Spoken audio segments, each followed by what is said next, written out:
Hello guys, तो my self Sudhindra Kumar. हम पढ़ने जाएंगे आज रियल एनालिसिस की बुक के अंदर जो हमारा इंपॉर्टेंट टॉपिक होता है, नाम होता है जिसका इम्प्रॉपर इंटीग्रल। जैसा कि नाम से पता चल रहा है, इम्प्रॉपर इंटीग्रल एक ऐसा इंटीग्रल जो कि प्रॉपर ना हो। प्रॉपर हो सकता है उसकी रेंज इनफाइनाइट हो, उसका फंक्शन अनबाउंडेड हो, ये दोनों ही इनफाइनाइट एंड अनबाउंडेड हो सकते हैं। तो जो ये टॉपिक है इसके लिए बेस्ट बुक होती है हमारे पास एनपी वाली, जो कुछ इस प्रकार की होती है हमारे पास, जिसको गोल्डन सीरीज कहा जाता है। आपको दिख रही हो तो मैं बुक दिखा रहा हूँ आपको। ये एनपी वाली रियल एनालिसिस की होती है, जिसके राइटर है एनपी वाली, और काफ़ी अच्छी बुक है। इसमें काफ़ी सारे रियल एनालिसिस के टॉपिक्स को कवर किया गया है। देखो इस बुक को मैंने नाम भी दिया ब्यूटी ऑफ मैथमेटिक्स, जो हमारे पास की बुक दी है। इसको ब्यूटी ऑफ मैथमेटिक्स इसलिए कहा गया है कि इसमें जो जितने भी कंसेप्ट हमारे पास दिए गए हैं उनका डिटेल्ड डिस्कशन यहाँ पर दिया गया है, डिटेल्ड सॉल्यूशन दिया गया है। अगर आपको मैथमेटिक्स का पढ़ने का तरीका आता है बुक से रिलेटेड, तो आप इस बुक को इजीली सेल्फ स्टडी के द्वारा भी पढ़ सकते हैं। मैं कुछ टॉपिक्स यहाँ पर पढ़ाने जा रहा हूँ, और रियल एनालिसिस से रिलेटेड जितने प्रीवियस वीडियोस हैं वो अगर आपने नहीं देखे हैं तो मेरे चैनल पर पढ़े हुए फंक्शन ऑफ सरल वेरिएबल हो, चाहे वो हमारे पास मैक्सिमम मिनिमम की बात हो, टेलर सीरीज की बात हो, ये सारे के सारे हमारे इस चैनल पर डिस्क्रिप्शन में लिंक भी दिया हुआ है, वहाँ जाके देख सकते हैं। तो आइए स्टार्ट करते हैं इम्प्रॉपर इंटीग्रल। अब जैसा कि इम्प्रॉपर इंटीग्रल नाम से पता चल रहा है, मैं दोबारा बताता हूँ आपको। एक प्रॉपर इंटीग्रल का बिगड़ा हुआ रूप होता है इम्प्रॉपर इंटीग्रल, ठीक है ना।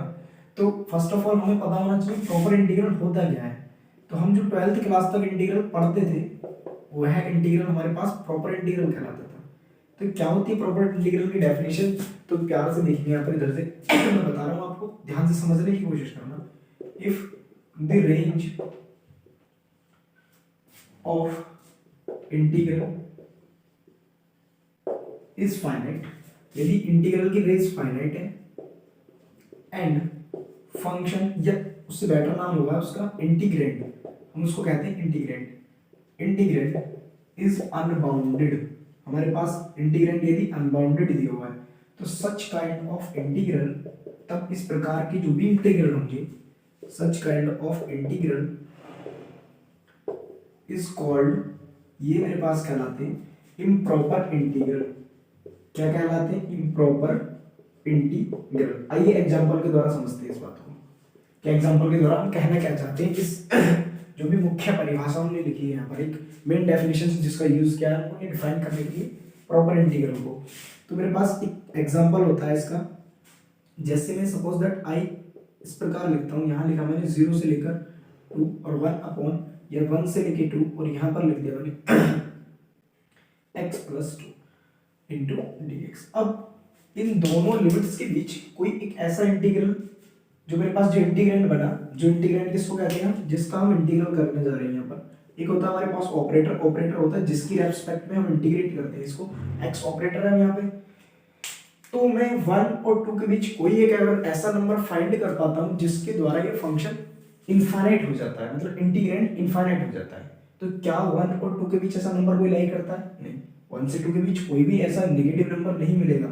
इसको 0 करने के लिए मेरे को -2 की रिक्वायरमेंट होगी, और जो कि मेरा -2 मेरे डोमेन से बाहर हो जाएगा, 1 और 2 से बाहर मिलेगा। -2 कहीं इधर होगा नंबर लाइन पे, ये अपना पास ओरिजिन, यहाँ पर कहीं 1 होगा, यहाँ पर कहीं 2 होगा, तो -2 कहीं इधर दिख रहा होगा हमको।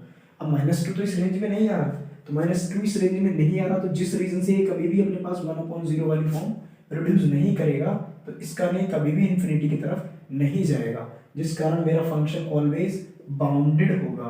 अब आपको बाउंडेड समझना है तो बाउंडेड के लिए एक बेसिक सी डेफिनेशन बताता हूँ कि यदि इसकी लोअर लिमिट पर फंक्शन फाइनाइट वैल्यू देता है एंड अपर लिमिट पर फंक्शन फाइनाइट वैल्यू देता है, तब मेरा इंटीग्रेंड ऑलवेज फाइनाइट होता है, सॉरी बाउंडेड होता है, कह सकते हैं इसको। और यदि ये लिमिट हमारे पास जो भी दिख रही है 1 और 2 दोनों ही फाइनाइट नंबर है, तब हम इस रेंज को ऑलवेज फाइनाइट बोलते हैं। तो डेफिनेशन भी कहती है कि यदि रेंज फाइनाइट हो एंड इंटीग्रेंड, सॉरी हमने ये मिस्टेक लिख दिया, यहाँ पे बाउंडेड हो, प्रॉपर इंटीग्रल की बात कर रहे हैं हम। यदि हमारे पास रेंज फाइनाइट होने के बाद इंटीग्रेंड क्या हो, बाउंडेड हो, तो जो कि हमारे पास दिख रहा है, तब इस प्रकार का इंटीग्रल प्रॉपर इंटीग्रल कहलाता है। मैंने इम्प्रॉपर इंटीग्रल की डेफिनेशन लिख दी, हेडिंग में प्रॉपर इंटीग्रल लगाया था, कोई बात नहीं, देख सकते हैं दोबारा, यहाँ पे चेंज कर लेंगे। अब एक एग्जांपल और ले सकते हैं इससे रिलेटेड, जैसे ये लिख देता हूँ मैं 0 to I sin x dx। ये भी मेरे पास प्रॉपर इंटीग्रल है कि sin 0 0 होता है, sin पाई 0 होता है, इंटीग्रेंड हमारा बाउंडेड हो गया, लिमिट हमारी फाइनाइट हो गई, तो इस प्रकार के इंटीग्रल जितने भी हमारे पास होते हैं वो सारे के सारे क्या होते हैं, प्रॉपर इंटीग्रल। लेकिन हमारा वीडियो का जो मेन मकसद होगा, जिसको हम एक्सप्लेन करेंगे अच्छे से यहाँ पे, वो मेन मोटिव होगा हमारा इम्प्रॉपर इंटीग्रल को कैसे सॉल्व किया जाता है। तो देखेंगे इम्प्रॉपर इंटीग्रल की डेफिनेशन क्या होती है, नोट कर लेंगे पहले इसको। कर लिया होगा तो मैं स्टार्ट करता हूँ आपके पास डेफिनेशन इम्प्रॉपर इंटीग्रल कैसे होता है। देखेंगे if the range of given integral is infinite and integrand is bounded। यार कहने का तात्पर्य क्या हुआ, यदि उसकी रेंज हमारे पास इनफाइनाइट होती है, इंटीग्रैंड बाउंडेड होता है, या और करके ऐसे भी लिख सकते हैं, if integrand of integrand is unbounded. Unbounded short form होती है, हमने सीक्वेंस में डिस्कस किया था, सीक्वेंस की भी सारी वीडियोस हमारे चैनल में पड़े हुए हैं। Integrand is unbounded and limit, या लिमिट को हम दूसरा शब्द में कहते हैं यहाँ पर रेंज, रेंज इज इनफाइनाइट। मतलब या तो कहने का तात्पर्य सीधे सीधे यहाँ से समझेंगे, मैं फिर इसके टाइप्स पे भी जाऊंगा, इन्हीं के बेस पे इसको टाइप्स में डिवाइड किया गया है कुछ, तो मैं यहाँ समझाना चाहूंगा इंटीग्रैंड अगर अनबाउंडेड है, लिमिट इनफाइनाइट है, या एक चीज अनबाउंडेड हो एक फाइनाइट हो। मतलब कहने का तात्पर्य यदि मेरे पास इस रेंज की वैल्यू क्या है, इनफाइनाइट, इंटीग्रैंड क्या है, बाउंडेड, बाउंडेड, तब इस प्रकार का integral, then such kind of integral is called improper integral। ये कहलाते हैं हमारे पास improper integral। एग्जाम्पल समझेंगे यहाँ पर, जैसे 1 से 2 मैंने एक इंटीग्रल लिया dx अपॉन x माइनस 1 ले लिया, या मैं एक इंटीग्रल और ले सकता हूँ यहाँ पर, इंटीग्रल 1 से लेके 3 और dx अपॉन x माइनस 2 ये भी ले सकता हूँ। तो मगर यहाँ पर ये देखते हैं, या मैं इंटीग्रल कैसा ले सकता हूँ, 0 to infinity 1 upon 1 plus x square into dx, ठीक। या मैं एक इंटीग्रल और भी ले सकता हूँ, इंटीग्रल 1 से लेके इन्फिनिटी और dx अपॉन x माइनस। तो जो मेरा पहला एग्जाम्पल है, वह एग्जाम्पल अगर मैं यहाँ x की वैल्यू 1 पुट कर देता हूँ, तो 1 माइनस 1 इस रेंज में आता भी है, तो मेरा इंटीग्रैंड जो होगा वो अनबाउंडेड हो जाएगा, लिमिट मेरी फाइनाइट होगी, तो इस केस में इम्प्रॉपर इंटीग्रल कहलाएगा। अगर ऐसे ही यहाँ पर मैं x की वैल्यू 2 रख देता हूँ, आप कहोगे भैया 2 कहाँ से पुट कर रहे हो, आपने तो कहा था फर्स्ट एंड लास्ट पे चेक करना है, तो मैंने कहा इनके बीच में भी बाउंडेड होना चाहिए, बाउंडेड है तो total throughout interval bounded होना चाहिए। अब throughout interval bounded check करना है तो इसके बीच के सारे पॉइंट्स पर फाइनाइट वैल्यू मिलनी चाहिए। 1 और इन्फिनिटी के बीच में पॉजिटिव नंबर 2 भी आता है, जिस पर ये वैल्यू हमारे पास इनफाइनाइट देता है, इस कारण से ये भी मेरे पास अनबाउंडेड इंटीग्रैंड है एंड रेंज भी मेरे पास इनफाइनाइट है। तो ये भी मेरे पास कौन सा केस बन गया, यदि दोनों कैसे हो जाए, एक इनफाइनाइट हो जाए एक अनबाउंडेड हो जाए, तो ये भी इम्प्रॉपर इंटीग्रल का एक टाइप है। और ये मेरे पास क्या है, 1 और 3 के बीच में भी 2 आता है, जिस कारण से ये भी अनबाउंडेड होगा, सेम ये लिमिट होने के कारण इनफाइनाइट अनबाउंडेड होगा।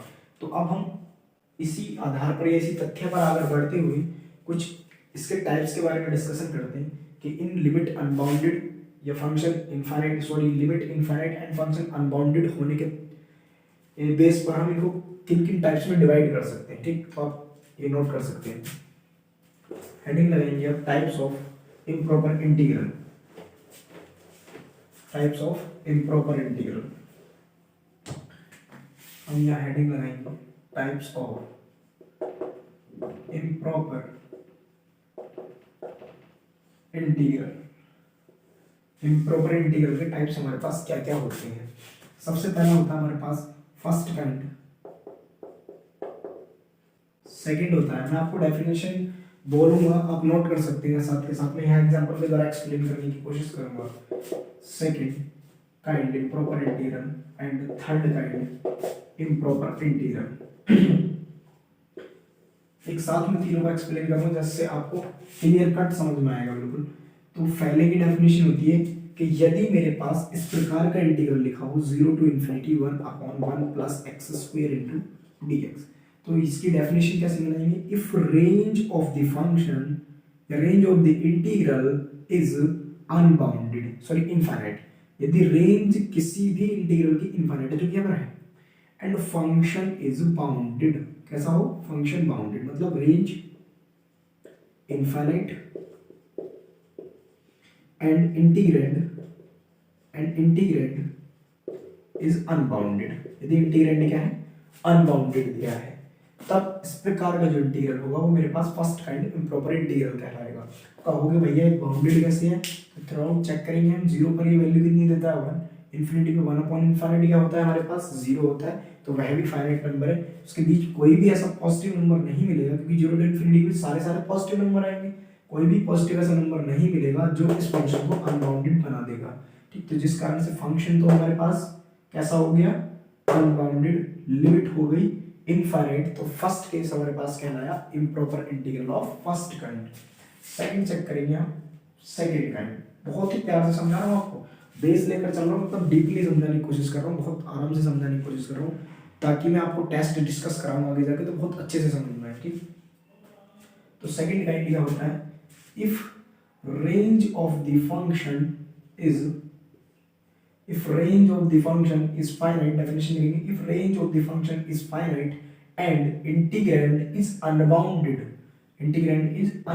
जैसे कि एग्जांपल मैंने x माइनस 1 ले लिया, अब मैं यहाँ पर x की वैल्यू 1 पुट करता हूँ तो मेरे पास ये जो इंटीग्रेंड दिया हुआ है वह अनबाउंडेड हो जाएगा, तो इसकी डेफिनेशन क्या बनेगी हमारे पास कि range of the function is finite and integrand is unbounded, कैसा हो गया, अनबाउंडेड।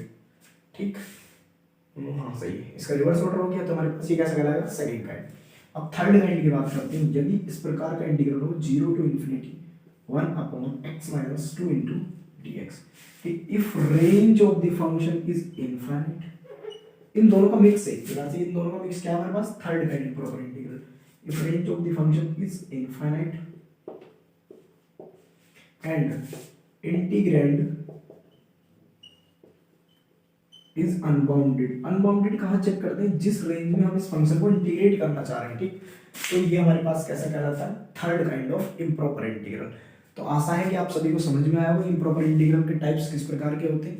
अब आइए समझते हैं इनके सॉल्यूशन को हम किस प्रकार डिस्कस करें, तो नोट कर सकते हैं या स्क्रीनशॉट ले सकते हैं। ठीक, तो मैं कुछ एग्जांपल से लेता हूँ, एग्जांपल के माध्यम से इनको सॉल्व करने की कोशिश करेंगे। वैसे हम इनको जब भी सॉल्व करेंगे, क्वेश्चंस जो हमारे पास क्लेम करते हैं हम डायरेक्टली सॉल्व करते हैं, कुछ हमारे पास टेस्ट होते हैं, हम टेस्ट का डिस्कशन नेक्स्ट वीडियोस में करेंगे। आज हम इनको जनरली कैसे सॉल्व करते हैं वो देखते हैं।